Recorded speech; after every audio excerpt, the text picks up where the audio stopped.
António Calado, o primeiro leitor da Ânimo, que resolveu sair do seu silêncio e vir até aqui falar connosco.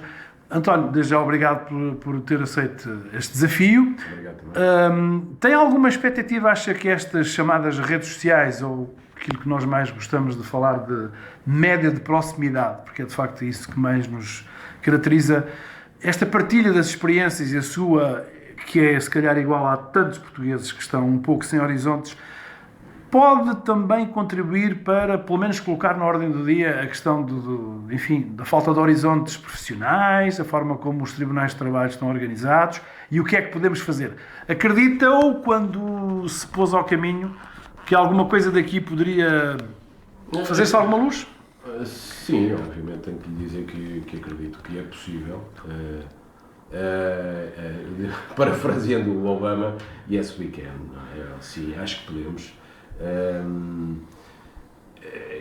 Mas de uma forma organizada. Eu acho que as pessoas têm que pegar nestes movimentos sociais e organizarem-nos e melhor, darem-nos um rumo claro e incisivo, ou seja, conseguirem pôr o dedo mesmo na ferida. Uma coisa é nós estarmos a trocar mails entre nós e a dizer vamos fazer com que os tipos das gasolineiras baixem o preço da gasolina, e depois nada funciona, não é? Não, nada funciona porque estrategicamente e operacionalmente não se consegue pressionar aquela gente a fazer aquilo que devem fazer, que é pôr a gasolina a preço justo, não é? Assim como relativamente ao desemprego, é óbvio que eu lamento imenso, mas os centros de emprego pouco ou nada fazem, não é? Ou seja, pode cair só no folclore dos mails, sim. se não houver organização. Exatamente, é isso mesmo que eu quero dizer e é isso mesmo que você também vê a maioria das vezes. O António tem uma experiência profissional que, enfim, não iremos agora entrar em muitos detalhes, mas que em síntese pode-nos traçar em uma rápida pincelada, portanto, alguém que caiu no desemprego por obra e graça de um processo no interior da empresa onde trabalha e onde as coisas não terão corrido menos bem, é isso? Sim, digamos que eu fui mais uma vítima de um downsizing, como dizem os senhores da gestão, embora eu também tenha licenciatura em gestão e administração, porque quando as empresas têm gente a mais, o que acontece é que deitam fora, e é o termo exato, aqueles que são mais velhos e mais antigos. Muitas vezes desperdiçando gente com a melhor das capacidades dentro das próprias instituições e organizações. E embora não tenha sido linear... Lançando mão de pretextos diversos, como foi o seu caso. De pretextos diversos. Digamos que o leitmotiv terá sido esse, a moscambilha que me montaram é que foi, diria que, não posso falar numa teoria de conspiração, mas que grosso modo as pessoas talvez entendam melhor, que terá sido uma coisa desse género que leva à rescisão de contrato, ou conduziu uma rescisão de contrato. O António estava com um problema de saúde, achou que não estava a ser bem tratado, Exatamente. Quis continuar os tratamentos e foi colocado em causa o seu querer pôr-se bom para render mais para a empresa, ao fim e ao cabo. Mas pior do que isso foi integrado num processo de sinistro de acidentes de trabalho. Ou seja, um acidente de trabalho, e foi classificado como tal, independentemente de ter sido uma atividade ao serviço da companhia, que não durante a atividade laboral propriamente, é classificado e considerado como um acidente de trabalho. E, automaticamente, como consequência disso, leva ao processo de rescisão contratual. Obviamente que o que está aqui também um pouco por trás disto tem a ver com o facto de as pessoas acharem, por ser um acidente de trabalho e por poderem recorrer ao Tribunal de Trabalho, digamos, estarão protegidas ou mais protegidas, mas não é verdade. O paradigma mudou completamente e os trabalhadores, porque quem recorre ao Tribunal de Trabalho são os trabalhadores e, obviamente, as empresas, não é, que estão envolvidas nesses processos litigiosos. Os trabalhadores não podem confiar no Tribunal de Trabalho. Portanto, você acaba de fazer essa experiência, está a fazer essa experiência ainda, que o leva a dizer que, de facto, algo vai mal no que diz respeito Não só na justiça, no seu todo, mas concretamente nos tribunais de trabalho. Algo vai muito mal, e eu aconselhava todas as pessoas, por exemplo, que pudessem ainda apanhar aquele artigo que saiu no Diário de Notícias sobre a perversidade e a promiscuidade que existe no Tribunal, nos processos de acidentes de trabalho, não no Tribunal de Trabalho, nos processos de acidentes de trabalho, nomeadamente médicos que representam as companhias e representam os sinistrados e que representam por outras vezes o próprio Tribunal de Trabalho e as instituições hospitalares. É uma coisa perfeitamente surreal, para não dizer outra coisa. António, do meio disto tudo, de alguma forma, convenhamos que não são todos os que vêm dar a cara para o cotidiano para dar conta da situação, porque passam. Há também uma espécie de algum constrangimento, Não, se assim claro podemos... Claro que não são. O António quer, com o seu exemplo, dizer que há qualquer coisa que podemos fazer e tem até uma proposta concreta que já iremos falar. Há várias coisas que nós podemos fazer. Mas esta questão do constrangimento existe. Esta questão do constrangimento existe, é evidente. Não é fácil você com 50 anos, que é o meu caso neste momento, porque eu já ando em litígio judicial em termos de Tribunal de Trabalho há 5 para 6 anos. 5 para 6 anos, portanto, obviamente que em 5, 6 anos você tem que comer e viver todos os dias, não é? Você não hiberna. Por outro lado, os subsídios de desemprego e os apoios não duram, aliás, eu já não tenho, não é?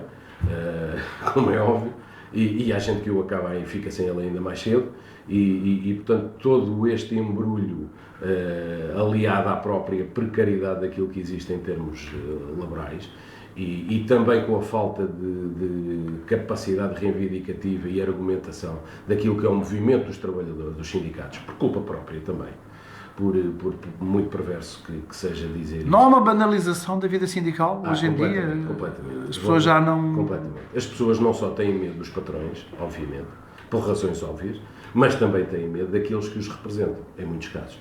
E isso é lamentável dizê-lo, mas é verdade. O facto de não haver refrescamento da classe, seja porque alguns persistem em ficar nos lugares, seja porque aqueles que os poderiam substituir por receio... Refrescamento e não só. Sim. É evidente que o refrescamento não tem a ver apenas com o facto das pessoas que lá estão não quererem sair.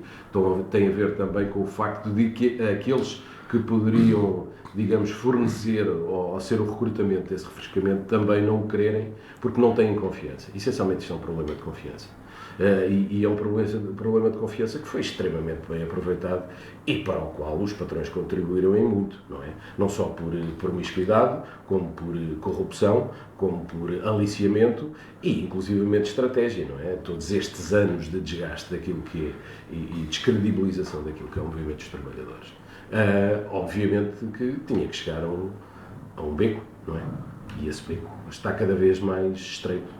Independentemente do António estar, por seus próprios meios, a avançar também com mais uma formação académica, concluir um mestrado que possa encontrar aí uma porta, mais uma porta para encontrar a sua sobrevivência, saúdo, louvo a sua coragem, porque arranja também um bocadinho de tempo para pensar em termos de propostas globais.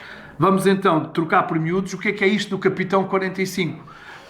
Que poderia ser o seu contributo para... Esta história do Capitão 45 surge um bocado, o termo Capitão surge um bocado naquilo que tem sido e que foi, nos últimos 3 anos, a minha colaboração, por assim dizer, com a Associação 25 de Abril.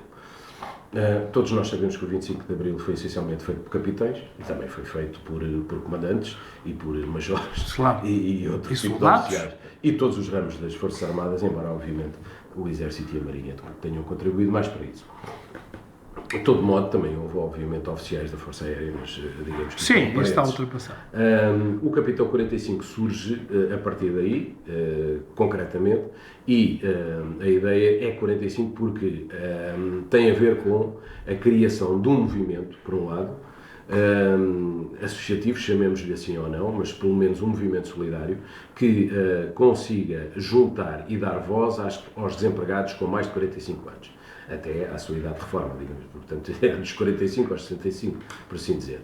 Porque, como você sabe, e todos nós temos consciência disso, até por incrível que pareça, o Sr. Presidente da República, o atual Presidente da República, quem tem mais de 45 anos, e até menos, em alguns casos, dificilmente volta a conseguir arranjar colocação no mercado de trabalho. Inclusivamente pessoas como eu, com capacidade, com competências adquiridas e ainda a adquirir. É evidente que eu não estou no mestrado apenas à procura de uma nova porta, porque elas estão todas fechadas, mas dá-me mais uma possibilidade, digamos assim, mas tem a ver também com o facto de nós devemos continuar a estudar, nós temos que nos atualizar e temos que investir naquilo que é a nossa formação. E quanto mais estudamos, mais chegamos à conclusão que precisamos de adquirir mais competências. E é isso que, na minha opinião, também faz avançar os países e as sociedades e leva e conduz ao desenvolvimento. Mas juntando o útil ao agradável, juntando o útil ao agradável, a ideia era criar um movimento associativo a partir por exemplo, da Misericórdia de Lisboa e através de todos os postos de venda de jogos, nomeadamente o Totoloto e o Euromilhões, que as pessoas assim entendem melhor, criar bases de dados onde esse tipo de desempregados pudesse recensear, por assim dizer, inscrever e depois então catalogar, recolher e tratar essa base de dados no sentido de identificar as pessoas, por um lado, identificar no bom sentido, não é? Portanto, tirá-las do anonimato, como você disse, não é fácil o constrangimento de uma pessoa que não consegue arranjar trabalho e que cada vez... Mas se aí houvesse no horizonte a garantia de um posto de trabalho, talvez isso ajudasse. Eventualmente, exatamente.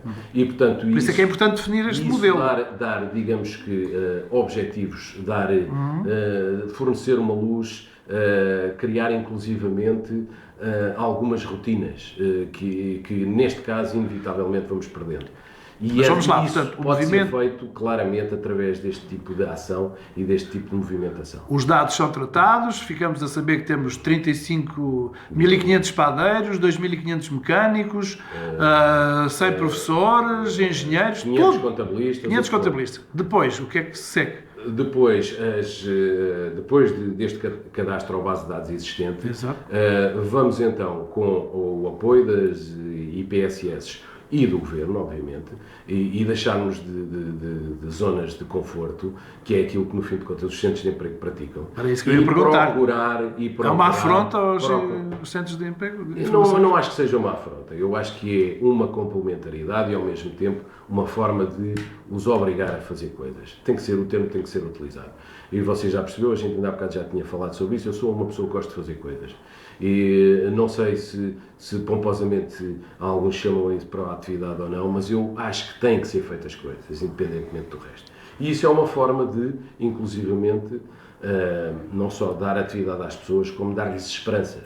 E isso é que é a solidariedade. A solidariedade não é encher a boca e dizer temos que ser solidários. Não, pratica-se. Esses 200 mecânicos, por exemplo, cadastrados na Misericórdia de Lisboa, poderiam ser-lhe apresentadas propostas de trabalho e eles, obviamente, não são obrigados a aceitá-las ou aceitá-las todas, mas dentro daquilo que houver, ajuizarem e ao mesmo tempo ser-lhe indicado aquilo que poderia ser melhor para eles. Depois, é relativamente ao... Mas os empregadores estão eles próprios, sabem que na Misericórdia tem esse movimento organizado. Por exemplo, mas isso advém também de uma iniciativa e de uma, digamos, atividade propagandística ou de sensibilização que teria que ser também... Um patrão 45?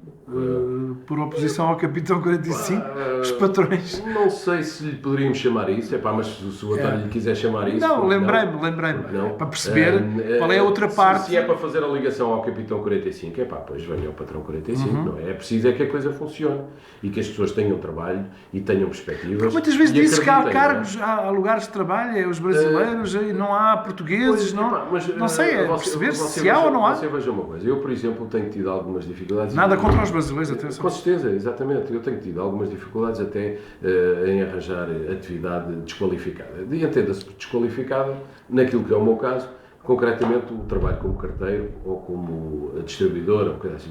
Normalmente são arranjadas todas e mais algumas, desculpa, e o carteiro é concretamente em relação ao CTT. O CTT é uma organização com responsabilidades neste país e o serviço tem prestado ultimamente, nos últimos anos, lamento imenso.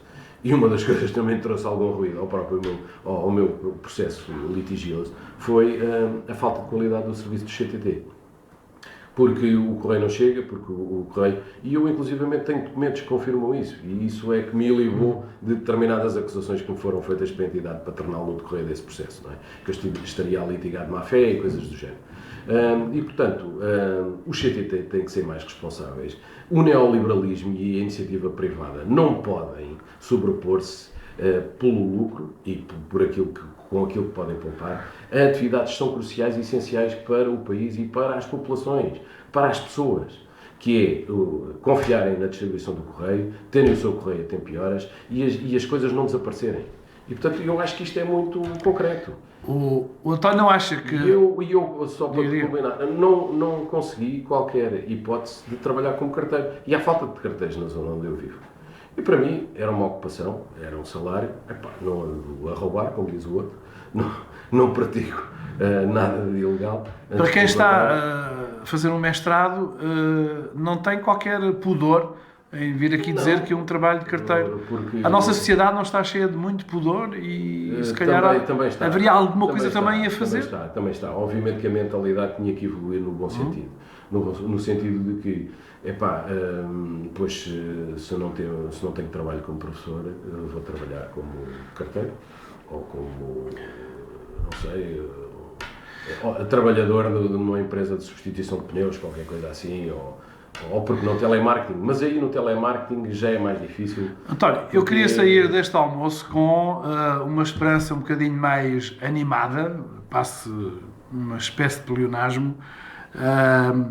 Fala-se hoje, às vezes nas esquinas, em surdina, e ao ver-se as imagens dos egitos, dos jasmins tunisianos, que também qualquer dia por aqui as coisas poderão precipitar-se, embora a situação seja completamente diferente, mas que a falta de esperança, a falta de saídas, a falta de expectativas pode desembocar em rupturas. O António até me disse que destes dias, se arranjasse condições, ia embora deste país.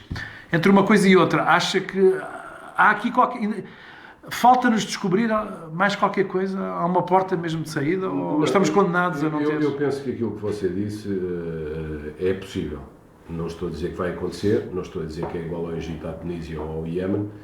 Seguramente não é, até porque... Você queria uma ruptura social? Eu penso que em determinados aspectos, e vou-lhe dizer francamente, naquilo que é o Poder Judicial, que foi o único que, depois do 25 de Abril até hoje, não foi reformado, os juízes e os grandes responsáveis pelo terceiro poder, como as pessoas sabem ou deverão saber, há três poderes no nosso país, é o Presidente da República, o Governo e os tribunais. O Poder Judicial não foi reformado. As pessoas, assim como não têm confiança nos políticos, também não têm confiança nos tribunais. Os tribunais não exercem a justiça. E não exercem a justiça por uma razão muito simples. É totalmente impensável que uma pessoa como eu, ou em piores condições que as minhas, esteja 5 anos à espera de uma decisão. Ou até 2 anos. Porque, como eu ainda há bocado lhe disse, nós temos que comer todos os dias, não é? E quando as pessoas não têm que comer todos os dias, e eu felizmente tenho família, mas há aqueles que, por força das circunstâncias, e eu considero que os desempregados acima dos 45 anos são mais vulneráveis e mais frágeis precisamente por isso. Enquanto um rapaz ou uma rapariga de 20, 30 anos tem os pais que o podem ajudar e acolher em casa e lhes dão de comer, aqueles que já não têm pais, quem é que os vai ajudar? Quem é que os acolhe? Quem é que os mantém? Quem é que os ajuda a sobreviver? E esta é que é a realidade, porque independentemente da porta amiga, do isto, daquilo ou daquele outro, ou até das próprias muitas IPSS que são criadas para proteger e ajudar pessoas em grandes dificuldades, há aqueles que mesmo nessa situação não conseguem lá ir, não têm cara para ir pedir, não têm constrangimentos, como falámos ainda há bocado. Vamos sair deste almoço um bocadinho mais animados ou nem por isso? Obviamente que vamos, mas as pessoas não se esqueçam que pessoas como eu e outros em piores condições vão aparecendo todos os dias. E aquilo que hoje alguns egoisticamente franzem o nariz ou o sobrolho, um dia destes podem acordar um bocado arrelampados, porque não é de excluir, obviamente, problemas de agitação social, problemas de desequilíbrio, problemas de desarranjo. Vamos mandar o link desta conversa para a Ministra do Trabalho? Eu não sei se para a Ministra do Trabalho, se para toda a gente, mas para a Ministra do Trabalho e para o Secretário de Estado dela, seguramente será um bom endosso. Obrigado e continuo a ler a ânimo, que o mesmo é dizer, continuo também a dar-nos ânimo, que é o que precisamos todos. E obrigado por ter aceito. Exatamente, e obrigado. Eu também agradeço o ânimo que vocês, no fim de contas, me deram e ao mesmo tempo a todos aqueles que encontrem algum, quando ouvirem isto. O António dizia, mesmo para terminar, que o ânimo não é igual para todos. Esperemos que com estes pequeninos contributos que vão aparecendo nas redes de proximidade, fiquemos todos mais próximos uns dos outros e das soluções que todos precisamos. Sim, o ânimo não é igual para todos e eu gostava e eu só queria fazer um último apelo, é que aqueles que hoje se designam de esquerda e é a esquerda com que eu me identifico, pensem seriamente naquilo que é o ânimo e pensem naquilo que deve ser, como devem sair da sua zona de conforto e ajudar, ouvir e vir para a rua combater no bom sentido. Muito obrigado, António. Obrigado.